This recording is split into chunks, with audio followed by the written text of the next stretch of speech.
इमरान खान अभी जिंदा हैं। ये शब्द किसी सामान्य बातचीत का हिस्सा नहीं है, बल्कि ये उस बहन का दर्द है जो अपने भाई को जेल की सलाखों के पीछे तिल तिल कल मरते देख रही है। इमरान खान की बहन नूरून नियाजी ने जो खुलासा किया है, उसने पाकिस्तान की राजनीति और मानवाधिकार को एक बार फिर गंभीर सवाल उस पर खड़े कर दिए। पिछले 10 महीनों से पाकिस्तान के पूर्व प्रधानमंत्री इमरान खान जेल में बंद हैं, लेकिन वहां उनके साथ क्या हो रहा है? नूरून नियाजी का कहना है कि इमरान को सिर्फ जेल में नहीं रखा गया, बल्कि उन्हें यातनाएं दी गईं। मंगलवार को जब नूरून ने जेल में इमरान खान से मुलाकात की, तो बाहर आकर उन्होंने जो बताया वो डराने वाला है। इमरान खान को मेंटली और फिजिकली यानी मानसिक और शारीरिक तौर पर बुरी तरह से टॉर्चर किया जा रहा है।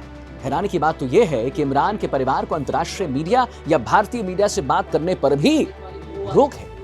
परिवार का कहना है कि हुकूमत इमरान खान को पूरी तरह से तोड़ना चाहती है और उसके लिए वो हर तरीका अपना रही है, जो किसी अपराधी के साथ भी नहीं अपनाया जाता। इमरान खान आखिर किस हाल में है? नूरून नियाजी ने बताया कि उन्हें एक बेहद छोटे डेथ सेल में रखा गया है। ये वो कोठरी होती है जहां फांसी की सजा पाए मुजरिमों को रखा जाता है। वहां ना तो ताजी हवा का रास्ता आता है, ना ही रहने लायक न्यूनतम सुविधाएं हैं। इसकी तुलना करते हुए नियाजी ने नवाज शरीफ का जिक्र भी किया है। उन्होंने कहा है कि जब नवाज शरीफ जेल में थे तो उनके कमरे में एसी लगे हुए थे और उन्हें तमाम सुविधाएं दी जाती थी, लेकिन इमरान खान के लिए सरकार जालिम बन चुकी है। सुप्रीम कोर्ट ने स्पष्ट आदेशों के बावजूद इमरान खान को अस्पताल ले जाने के लिए सरकार लगातार बहाने बना रही है। उन्हें अकेला छोड़ दिया गया है। एक ऐसा इंसान जो कभी लाखों की भीड़ के बीच रहता था, आज वो 10 महीनों से तन्हाई और प्रताड़ना झेल रहा है। नूरून ने भावुक होकर कहा है कि इमरान अभी जिंदा तो हैं, लेकिन उन्हें जिस स्थिति में रखा गया है वो किसी को भी अंदर से खत्म कर सकती है। इमरान खान की दूसरी बहन, जो पेशे से डॉक्टर भी हैं, उज़मा खान ने भी प्रेस कॉन्फ्रेंस में गंभीर आरोप लगाया। उज़मा ने बताया है कि इमरान ने खुद उनसे कहा है कि वो ठीक महसूस नहीं कर रहे। सोचिए जरा, सोचिए ना, एक पूर्व प्रधानमंत्री के पास पढ़ने के लिए कोई किताब नहीं है, किसी इंसान से बात करने का कोई जरिया नहीं। उज़मा ने खुलासा किया कि इमरान खान को हाई ब्लड प्रेशर की शिकायत हो रही है, जिसका बड़ा कारण उन्हें आइसोलेशन में रखना भी है। इलाज के नाम पर सिर्फ उनकी आंखों की जांच की गई, लेकिन उनकी सेहत की असली स्थिति क्या है, ये परिवार को भी नहीं बताया जा रहा है। उज़मा खान का कहना है कि अकेले कैद में रखना खुद में एक बड़ा टॉर्चर होता है साहब। हम कोई तकरीबन, हमें फ़ोन आया कि अडियाला पहुंच जाएं शाम को, तो हम तकरीबन 8 साढ़े 8 बजे हम अडियाला पहुंच गए। डॉक्टर फैसल और मुझे वो अंदर ले गए। डीएसपी के सप्तान के कमरे में हम बैठ के जाके, और तकरीबन 1 बजे आप 12:40 वो सप्तान साहब आए, ने कहा जी डॉक्टर साहब आप आए, तो ये चले गए। अब हमें नहीं पता कहाँ है, आप बैठे, इनको हम लेके जा रहे हैं। हम चुखा, फिर कोई 10-15 मिनट बाद वो एक एएसआई वो खातून थी, उसको मेरे साथ किया। उन्होंने कहा जी आप आए, तो एक कार में मुझे बिठा दिया, छोटी कार में। तो सामने एक थी लैंड क्रूजर, कुछ बोल नहीं रहा था, पुलिस कुछ नहीं बोल रही थी। तो मैं पूछूं डॉक्टर फैसल किधर है, तो खामोश। तो जब ये चलते गए, और एक सामने पुलिस की कार थी और एक हमारी जिस कार में मैं थी पीछे थी, दरमियान में एक वो लैंड क्रूजर थी। तो मैंने कहा शिफा जा रहे हैं, तो बोले ना। जब हम अंधेरे में कहीं पहुंचे, मुझे तो इस्लामाबाद का इतना पता नहीं है, तो कोई जंगल जैसी जगह से, मैं कहा ये क्या जगह है, अंधेरा है। तो कहते हैं ये पिम्स है। मैं कहा यहाँ किससे लेके आए हैं? कोर्ट, सुप्रीम कोर्ट ने कहा कि शिफा इंटरनेशनल लेके जाना। कहते हैं असल में जी यहाँ उनकी फॉलोअप होना है उनकी आंख का, तो इसलिए चेकअप होना है, तो यहाँ लेके आए हैं। फिर उनको निकाला, उनको अच्छा अंधेरा, सब कुछ अंधेरा था, कुछ लोग अंधेरे में कुछ नजर आ रहे थे और टोटल डार्कनेस। तो वो चले गए अंदर। मुझे फिर कार में बिठाए रखा, फिर 10-15 मिनट मुझे कार में बिठाए रखा। ये रात का जो भी टाइम था, हमारे से आपको याद है कि फोन वगैरह हमारे पास नहीं होता, हमारे पास कोई टाइम कॉन्सेप्ट नहीं होता। जब हम जेल जाते हैं तो हम कैदी की तरह ही होते हैं। तो फिर मुझे कहा डॉक्टर साहब आ जाए आप। अच्छा आप ओपीडी, मुझे से पता है कि पिम्स का, मैं कभी पिम्स नहीं गई, मगर पिम्स का ये ओपीडी था, अंधेरा था। एक आदमी ने वो फोन की बत्ती से मुझे दिखाया रास्ता, वहां गिरते फिर वहां गए। ओपीडी से मुझे कहीं लेके गए ऊपर, और वहाँ एक पहले ऑफिस में बिठाया, जो मैं अज्यूम कर रही हूँ कि वो जो उनके हेड ऑफ डिपार्टमेंट का ऑफिस होगा। थोड़ी देर बैठे, फिर कहते जी आप आए। फिर मैं ऊपर गई तो वहाँ इमरान खान बैठे थे। वो भी ज़रा सरप्राइज से मुझे,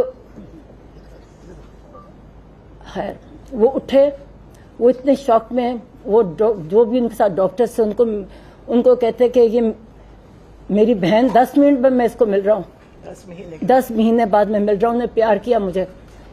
तो फिर वहाँ बस बैठे हम, तो मुझे कहना शुरू हो गया उसी वक्त। मैं कहा पता है क्या, मैंने कहा ये हम इस ये चेकअप करने आप आए हो या हम शिफा जा रहे हैं, डॉक्टर फैसल भी है। तो मैं पूछती जाऊँ कि डॉक्टर फैसल किधर गए, तो कोई जवाब नहीं था, खुद वो नीचे थे पुलिस वाले। तो मैं क्या, आप फिक्र ना करें, अभी आपका सर चेकअप होना है, हम शिफा जाएंगे, वहाँ आपका पूरा सब कुछ एग्जामिनेशन होगी। तो उन्होंने वहाँ उनका देखा, ऐसे टाइम पहले इधर बिठाया रखा, फिर थोड़ी बार वापस ऑफिस में ले गए। वहाँ तो 2-3 डॉक्टर, मैं किसी को नहीं पहचानती थी, वो उन्होंने डॉक्टर आरिफ का बताया, इन्होंने डॉक्टर आरिफ थे, उनको मैं मिली, और बाकियों को मैं नहीं पहचानती थी। फिर उनके ऑफिस में गए, उन्होंने वहाँ इनकी एग्जामिनेशन की, आंख की वो जो होती है ना रिफ्रैक्शन वगैरह, वो सारी की ऑफिस में। और मतलब ऑफिस में ही वो चार्ट रखा हुआ था जो आएगा वो वाला करके, वो की इनकी बैठ के। बल्कि उनसे पूछे कि आप ये आई ड्रॉप्स कौन से खान साहब डाल रहे हैं, और आप याद रखें खान साहब बहुत अपनी, ये आप डॉक्टर फैसल बताएंगे, हर चीज़ बहुत अच्छी तरह पर्टिकुलरली करते हैं। तो उन्होंने कहा मुझे नाम नहीं याद। तो मैंने कहा कि आप इनसे पूछ रहे हैं कि कौन से, आप लोगों ने आपके नोट्स में कहीं लिखा नहीं हुआ कि आपने कौन से प्रिस्क्राइब किए थे इनके आई ड्रॉप्स, जो आप इनसे पूछ रहे हैं। किसी को नहीं पता, एक दूसरे को देखे, फाइल खोली हुई।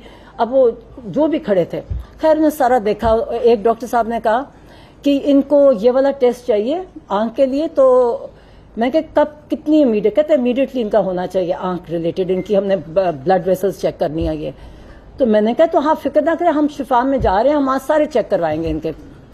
अब मैं ये कहती, जब मैं सोचती हूँ कि मैं कितनी मतलब। तो उसके बाद इन्होंने फिर वापस हम चले गए एक और जगह। उन्होंने कहा जी अब इनको इंजेक्शन लगता है, इनका इंजेक्शन का टाइम है। और उन्होंने दूसरा टेस्ट किया कि आंख इम्प्रूवमेंट है, हेमरेजेस होते हैं, कहते हैं हेमरेजेस बेहतर हो गए हैं, दिखाया एक आध भी है, मैंने उसके सारा वो देखा, ठीक है। ऊपर गए तो इनका हाँ एक ब्लड प्रेशर लिया गया। और एक डॉक्टर साहब आए जी, मैं ये डॉक्टर साहब, मुझे नाम नहीं भूल गया, कि मैं ये हूँ, मैंने इनको पहले देखा था और इन्होंने उनका ब्लड प्रेशर लिया जो 120/80 था या 70 था, वो ब्लड प्रेशर लिया। फिर उन्होंने इंजेक्शन, मैं साथ थी, इंजेक्शन उनकी आंख का जो इंजेक्शन लगाया था। और लोग मतलब रात को 2-3 बजे, तो वो अब हम एक सारा प्रोसीजर करके, तो इनको खान साहब, इमरान खान को मैंने कहा, वो कहते कि मैं ये क्या हो रहा है। तो मैंने कहा अभी आपको हमने शिफा लेके जाना है और वहाँ आपका सारा कंप्लीट एग्जामिनेशन होगा, और इफ रिक्वायर्ड एनी ट्रीटमेंट वो सारा वहाँ होगा। तो वो खुश थे, कहते ठीक है। मैं कहा फिर आपको जब ये हो जाएगा ना सारा क्यों मुकम्मल तौर पे, फिर हमको वापस ले जाएंगे। कहते ठीक है। कहते शिफा जा रहे, मैं कहा शिफा जा रहे। तो हम बहुत बड़ी तो यहाँ बैठे वहां बैठे, टाइम जैसे गुजार नहीं रहे होते। मतलब एक चीज जितना टाइम प्रोसीजर्स वगैरह में नहीं था जितना हम जब, तो एक बस उन्होंने बस एक बात, और वो डॉक्टर्स कहते आप ना करें, आपका ब्लड प्रेशर इससे चढ़ता है। तो बार बार एक ही चीज उन्होंने कही, कहती मेरे साथ जुल्म हुआ है, मेरे साथ मेरा इतना मुझे टॉर्चर कर रहे हैं। मुझे वो कहते हैं एक कोई और डॉक्टर भी आया था, उससे कहा था ह्यूमन कांटेक्ट नहीं होने की वजह से इनकी तबीयत खराब होती है। इमरान खान की दोनों बहनों की बातों का जो लबोलुआब है वो यही है कि इमरान खान की जान को अब गंभीर खतरा है। पाकिस्तान की जेल से आ रही ये खबरें सिर्फ एक नेता की कहानी नहीं दर्शाती, बल्कि ये बताती है कि पाकिस्तान में लोकतंत्र और सत्ता की लड़ाई कितनी खतरनाक मोड़ पर आ गई। सवाल यह है कि क्या दुनिया इस टॉर्चर पर खामोश रहेगी?